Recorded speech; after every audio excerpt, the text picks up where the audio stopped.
Na mpendo mtazamaji wangu, na ukaribisha tena kwa moyo mkunjufu ili tuendelee kupata elimu tunapoendelea kufanua mambo mbalimbali ya Biblia, hususan katika imani yetu ya Kikristo. Leo naomba tuangalie neno moja, jambo moja, swala moja. Je, Bwana Yesu aliwahi kuingia kanisani? Aliwahi kuingia kanisa lolote? Alienda kusali kanisa lolote?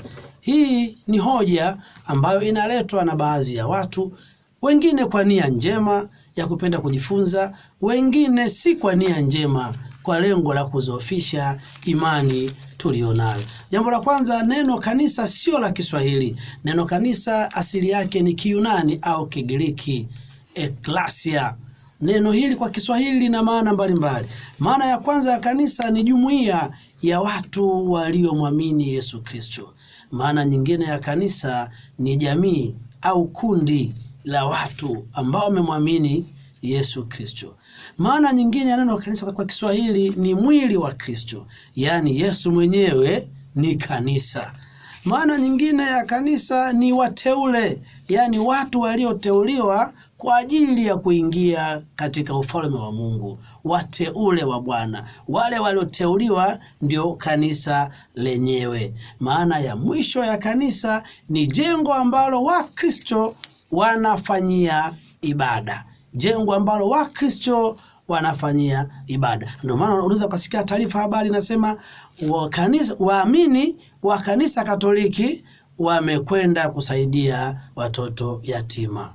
Waamini wa kanisa la KKT wameenda kutoa msaada fulani. Kumbe wale waamini ndio kanisa lenyewe. Kwa kanisa hasa ni wale watu wanaomwamini Yesu Kristo. Kanisa hasa ni Yesu mwenyewe, yeye mwenyewe pia ni kanisa. Sasa mtu unapouliza andiko gani Yesu aliwahi kuingia kanisani, au kuna sehemu yoyote Yesu ameingia kanisani, jambo la kwanza ni uchache wa lugha. Yesu mwenyewe ni kanisa, unataka aingie kanisani? Kwani yuko nje ya kanisa? Yuko nje ya mwili wake?